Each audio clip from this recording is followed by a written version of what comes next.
Good afternoon students. आज हम पढ़ने जा रहे हैं इलेक्ट्रिक डायपोल। ठीक है, तो इलेक्ट्रिक डायपोल को स्टार्ट करने से पहले मैं आपको कुछ बता देता हूँ। आप लोगों को इसके बारे में पता होना चाहिए। जैसे जो इलेक्ट्रिक अरेंजमेंट होती है एटम्स के बीच में, जैसे फॉर एग्जांपल वाटर है, सोडियम क्लोराइड है, तो उनके ऊपर क्या होते हैं, इक्वल एंड ऑपोजिट चार्ज होते हैं। जैसे H2O होता है ना, तो H पॉजिटिव होता है और OH क्या होता है, नेगेटिव होता है। तो इक्वल एंड ऑपोजिट चार्ज होता है। जैसे आपका वाटर हो गया, जैसे आपका सोडियम क्लोराइड हो गया, तो Na पॉजिटिव होता है, Cl नेगेटिव होता है। H पॉजिटिव इसमें क्या होता है, तो आप ऐसे भी लिख सकते हो HOH। तो इसमें क्या होता है, H पॉजिटिव होता है, OH क्या होता है, नेगेटिव। लेकिन इनके ऊपर क्या होता है, इनके ऊपर हमेशा पॉजिटिव और negative equal and opposite charge होता है। कौन सा चार्ज होता है, इक्वल एंड ऑपोजिट चार्ज होता है इनके ऊपर, क्योंकि इनके बीच में इलेक्ट्रॉनिक अरेंजमेंट होती है। तो उसी के बेस के ऊपर हमारा टॉपिक है, that is called electric dipole. Electric dipole क्या होता है, इसका पहले डेफिनेशन देखिए। It consist of equal and opposite charges. It consists of equal and opposite charges separated by very small distance। ठीक है, ये एक्चुअली क्या होता है, consist of equal and opposite charges. ये इक्वल एंड ऑपोजिट चार्जेस का बना होता है। यहाँ पे जैसे कि हमारा चार्ज है Q, यहाँ पे हमारा नेगेटिव चार्ज है और यहाँ पे हमारा क्या है, पॉजिटिव चार्ज है। इनके बीच में जो डिस्टेंस होता है, ये पॉइंट ए ले लीजिए, ये पॉइंट बी ले लीजिए, इनके बीच में डिस्टेंस जो होता है वेरी स्मॉल डिस्टेंस होता है।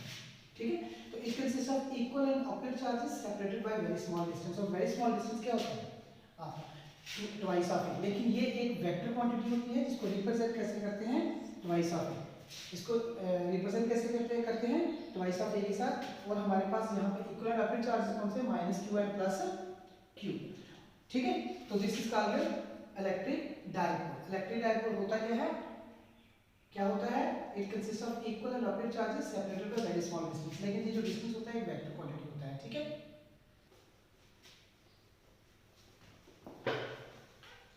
तो हमेशा आपने ये भी बात याद रखनी है कि जो इसकी डायरेक्शन होती है, डायरेक्शन इसकी जो होती है, ये लेंथ ऑफ द डायपोल होता है, लेंथ ऑफ डायपोल।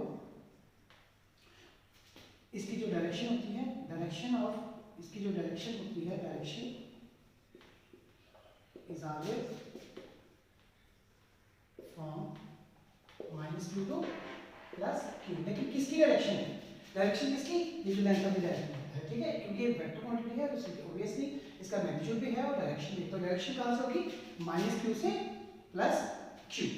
किसकी डायरेक्शन है, हमारी जो लेंथ ऑफ द डायपोल, जो distance between very very small distance होता है दोनों चार्जेस के बीच में। ठीक है, और इसकी डायरेक्शन नेगेटिव q से पॉजिटिव q तक होती है।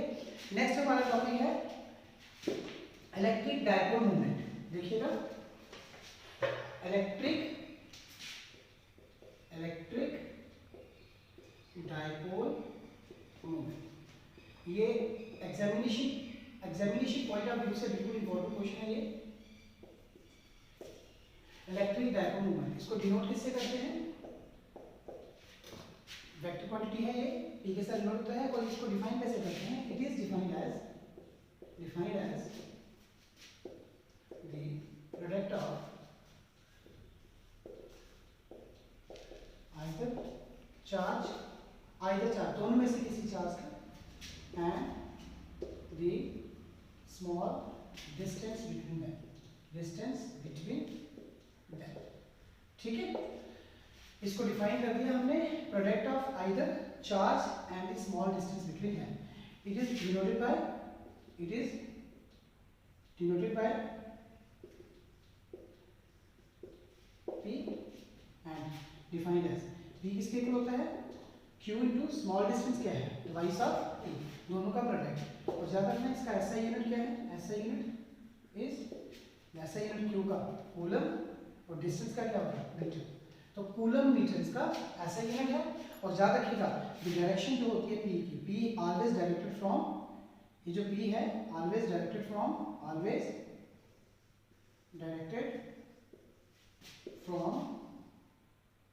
-q to +q।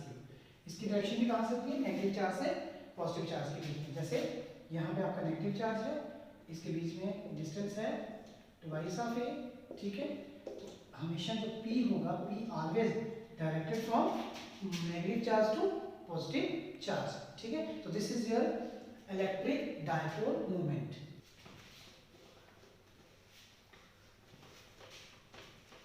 नेक्स्ट हमारा क्वेश्चन आज का बहुत ही इंपॉर्टेंट क्वेश्चन है according to examination point of view, बहुत बार पेपर में आया हुआ है।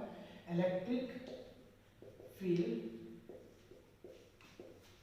On the axial line of an electric dipole, electric dipole. ये हमारा इंपॉर्टेंट क्वेश्चन है according to examination point of view. It's a very very important question. इसको आपने अच्छे तरीके से पढ़ना है, समझना है ध्यान से। सबसे पहले हमें क्या करना है, इलेक्ट्रिक फील्ड निकालनी है एक्सियल लाइन पे, एक्स एक्सिस पे, ठीक है। तो किसकी वजह से, इलेक्ट्रिक डायपोल की वजह से। तो सबसे पहले मुझे डायग्रामेटिकली आपको बताना पड़ेगा। तो सबसे पहले हम लेंगे चार्ज नेगेटिव व्यू, ठीक है, एक पॉइंट ए के ऊपर, ओके। और इसको इसकी दूरी के ऊपर लेंगे, कितनी दूरी होगी, अगर ये सेंटर है तो ऑब्वियसली इन दोनों के बीच में डिस्टेंस कितना होगा, ट्वाइस ऑफ ए और ए, ट्वाइस ऑफ ए हो गया, ठीक है। तो ये चार्ज हो गया। अब आपको पता है इसकी वजह से इलेक्ट्रिक फील्ड अलग बनेगी और इसकी वजह से इलेक्ट्रिक फील्ड अलग बनेगी। कल मैंने आपको प्रॉपर्टीज ऑफ इलेक्ट्रिक फील्ड करवाया था और उसमें मैंने आप लोगों को बताया था कि नेगेटिव चार्ज की तरफ हमेशा electric line of forces directed towards the negative charge and directed away from the positive charge. So देखिए ये कैसे इंप्लीमेंटेशन होंगी, लेट कर लो। ये जो होगी इलेक्ट्रिक फील्ड, ये कौन सी होगी, डायरेक्टेड टुवर्ड्स नेगेटिव, तो इसलिए यहाँ पे ये आएगा। और जो यहाँ पे होगी इसकी वजह से होगी, ईबी की वजह से directed away from the charge. और मान लीजिए ये वो पॉइंट है P, यहाँ पर हम इलेक्ट्रिक फील्ड इंटेंसिटी निकालना चाहते हैं, इलेक्ट्रिक फील्ड निकालना चाहते हैं इस पॉइंट P के ऊपर। और मान लीजिए इसकी दूरी R की दूरी इस पॉइंट P की दूरी सेंटर ऑफ द डायपोल से कितनी है, R, ठीक है। और ये आपकी आ गई एक्स एक्सिस, ये आपकी आ गई कितनी, एक्स एक्सिस, ठीक है। अब हम क्या करेंगे, अब हमने क्या करना है, इसके ऊपर निकालना है इलेक्ट्रिक फील्ड। तो मैं आपको दोबारा बता देता हूँ, हमारे पास दो चार्जेस लिए, इसकी वजह से इलेक्ट्रिक फील्ड होगी और इसकी डायरेक्शन टुवर्ड्स नेगेटिव चार्ज होगी। यहाँ पर इलेक्ट्रिक फील्ड बनेगी, ठीक है। तो ये जो इलेक्ट्रिक फील्ड बनेगी इसकी direction directed away from the charge positive Q. तो दोनों के बीच में distance very small, that is called A and A, twice of A. और ये क्या है, पॉइंट P, जहाँ पर आप इंटरेस्टेड हो to find the electric field. तो सेंटर ऑफ द डायपोल से लेके इस पॉइंट P तक डिस्टेंस कितना है, R, ठीक है। तो अब हमें क्या करना है, नाउ अब यहाँ पे जो रिजल्टेंट इलेक्ट्रिक फील्ड होगी वो आपके पास होगी E A plus E B, ठीक है, ये तो आपको पता है। और आल्सो कि जहाँ पर जो इलेक्ट्रिक फील्ड होगी E A, इसका मैग्नीट्यूड जब देखा जाएगा तो आप लोगों को मैंने बताया था इलेक्ट्रिक फील्ड कितनी होती है, 1/4πε0 Q/r का स्क्वायर। ये मैंने आपको फाइंड आउट करके बताया था, electric field due to an isolated point charge. तो अब EA की बारी आई है, तो EA क्या है हमारा, ये है। तो यहाँ पे क्या होगा, ये इलेक्ट्रिक फील्ड किसकी वजह से है, नेगेटिव चार्ज की वजह से है, लेकिन हम मैग्नीट्यूड लेंगे तो नेगेटिव का क्या होगा, पॉजिटिव। ये आएगा 1/4πε0 Q अपॉन डिस्टेंस, डिस्टेंस कितना है, A से लेके, क्योंकि we are interested at P, क्योंकि हम यहाँ पर इलेक्ट्रिक फील्ड इंटेंसिटी को निकालना चाहते हैं। तो इसलिए यहाँ से लेके यहाँ तक डिस्टेंस कितना है, AP का स्क्वायर। अब AP कितना है, तो देखिए ध्यान से, A से लेके P तक, A से लेके P तक कितना डिस्टेंस है, ये आता है OA, ठीक है, OA प्लस OP। तो OA कितना है हमारे पास, OA है हमारे पास, OA है हमारे पास A, और OP कितना है R, ठीक है। अब देखो हमने क्या करना है, इसकी वैल्यू हम पुट करेंगे। सो देखो जब वैल्यू पुट करेंगे तो हमारे पास आएगा EA हमारे पास आएगा मैग्नीट्यूड में 1/4πε0 Q/r प्लस A का होल स्क्वायर, ठीक है। लेकिन ये जो हमने इलेक्ट्रिक फील्ड इंटेंसिटी निकाली है AP, A से लेके P तक डिस्टेंस ले लिया है, किसके अलोंग है, ये अलोंग है, किधर है, P से लेके A तक। देख लीजिए इसका डायरेक्शन क्या है, तो P से लेके अलोंग क्या है, PA। तो this is the electric field intensity due to charge, कौन सा चार्ज है, माइनस Q। इस चार्ज की वजह से इलेक्ट्रिक फील्ड इंटेंसिटी कितनी होगी, 1/4πε0 Q/r प्लस A का होल स्क्वायर। अब हम निकालेंगे नेक्स्ट फील्ड निकालेंगे ना, इलेक्ट्रिक फील्ड इंटेंसिटी B, ठीक है। तो ये कितना होगा, ये भी होगा 1/4πε0 क्यू बाई, लेकिन डिस्टेंस क्या होगा इस केस में, क्या होगा, इस पॉइंट पे है बी से लेके पी, तो बीपी का स्क्वायर आएगा, लेकिन बीपी का स्क्वायर तो आएगा, लेकिन किसके अलॉन्ग आएगा, डायरेक्शन देखिए किधर को डायरेक्शन है, इसकी डायरेक्शन है एक्स एक्सिस के ऊपर, ठीक है, तो ये आएगा अलॉन्ग पी एक्स। तो बीपी, अब बीपी है आपका बी से लेके पी तक, यहां से यहां तक, तो हमें तो सेंट्रल डायपोल से चलना है, तो ये आएगा ओपी माइनस ओबी। जब ओपी में से ओबी निकालोगे, ओपी में से ओबी निकालोगे तो आपको क्या मिल जाएगा, आर माइनस सी। तो यहाँ पे वैल्यू मिल गई ईबी, ईबी की वैल्यू मिल गई 1/4 pi epsilon not Q by R minus C का होल स्क्वायर, ठीक है। अब हमने क्या करना है, अब हमें पता है, देखिए बड़ा क्लियर है, देखो ध्यान से। अब अगर इसका जल्दन देखते हैं ई का, तो ऑब्वियसली लिख सकते हो आप, ऑब्वियसली कि मैग्नीट्यूड ऑफ ई क्या होगा, ये होगा ई बी माइनस ई ए, क्योंकि मैग्नीट्यूड जो होगा बी का ज्यादा होगा देन ई ए, क्योंकि ये हमारा जो बी है अलोंग इसके है, एक्स एक्सिस के है, ठीक है। तो यहाँ पे देखिए, अब यहाँ पे वैल्यूज पुट करिए आप, अब आप यहाँ पे वैल्यूज पुट करोगे, क्योंकि अभी हमें डायग्राम की जरूरत नहीं है, हम डायग्राम को मिटाएंगे थोड़ा सा। तो यहाँ पे जो निकालेंगे ई का magnitude, that should be E B minus E A, ठीक है। तो कितना आएगा, ई बी है हमारे पास 1/4 epsilon Q by R minus A का whole square minus 1/4 epsilon Q by R plus A का होल स्क्वायर। तो यहाँ से कॉमन निकलेगा 1/4 epsilon Q 1/r minus A का whole square minus 1/r plus A का होल स्क्वायर। करिए इसको सॉल्व, क्यू बाई 4 एप्सिलॉन करो r प्लस ए का whole square minus r minus A का होल स्क्वायर, नीचे कितना आएगा r माइनस ए का whole square into r plus A का होल स्क्वायर। आगे देखिए, वैल्यूज पुट करने के बाद यहाँ पे जो कॉमन है वो रहेगा, इलेक्ट्रिक फील्ड निकल रही है, मैग्नीट्यूड आप ऐसे भी, अगर आप ऐसे भी लिख सकते हो और ऐसे लिख सकते हो ये करके सिंगल, तो यहाँ पे होगा 1/4 क्यू बाई 4 पाई एप्सिलॉन, यहाँ पे R square plus A square plus twice of R A, distance formula लगाया है a प्लस b का होल स्क्वायर, यहाँ पे माइनस है R square plus A square minus 2 R A, ठीक है, नीचे कितना है आर स्क्वायर माइनस ए स्क्वायर का होल स्क्वायर। यहाँ पे आने वाली हो आपकी Q by 4 epsilon R square plus A square plus 2 R A minus are square minus A square plus 2 R A upon are square minus A square का whole square. It will cancel, ठीक है, ये cancellation हो जाएगी।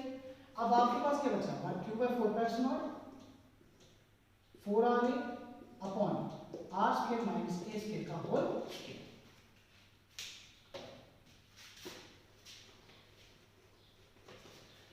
अब हमने क्या देखा कि हमने इसको सॉल्व किया, अगर हम इसको इस तरीके से लिखें, देखिएगा इज इक्वल्स टू 1/4 एप्सिलॉन, अगर मैं लिखूं q into twice of a into 2r, तो देखिए फिर दोबारा आ जाएगा 2 टू जब 4r आ जाएगा 4r, ठीक है।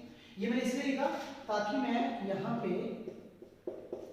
ये कंसेप्ट लगा सकूं। आपको पता है कि p किसके इक्वल होता है, q into twice of magnitude में, वैल्यू पुट करिए, सो देयरफॉर इलेक्ट्रिक फील्ड कितनी आ गई, आ गई 1/4 एप्सिलॉन q, सॉरी ये आ गया p into 2r by r square minus A square. तो एक्सप्रेशन तो ऑलमोस्ट लगभग निकल चुका है, लेकिन इसके ऊपर एक स्पेशल केस आता है कि अगर डायपोल की लेंथ जो है, सॉरी इसमें है, तो जो डायपोल की लेंथ है अगर वो वेरी वेरी स्मॉल, क्योंकि आपको पता है length of the dipole is very very small, तो what will happen, that should be neglected. तो हम क्या करेंगे, if the length of the dipole is very very small, हम मानेंगे if the length of the dipole is very very small। अगर length of dipole क्या होगी, वेरी वेरी स्मॉल होगी, तो देन क्या होगा, देन r जो होगा, सॉरी a होगा, r बहुत ज्यादा बड़ा होगा a से, डिस्टेंस जो है दोनों के बीच में, जो पॉइंट p और सेंटर ऑफ द डायपोल के बीच में जो डिस्टेंस है वो बहुत ज्यादा होगा, किससे, लेंथ ऑफ द डायपोल की वजह से, डायपोल से, ठीक है। तो इसलिए देयरफॉर a स्क्वायर को आपने क्या करना है, इज नेग्लेक्टेड, इसको हमने निगलेक्ट कर देना है। सो देयरफॉर इलेक्ट्रिक फील्ड बन जाएगी 1/4 पाई एप्सिलॉन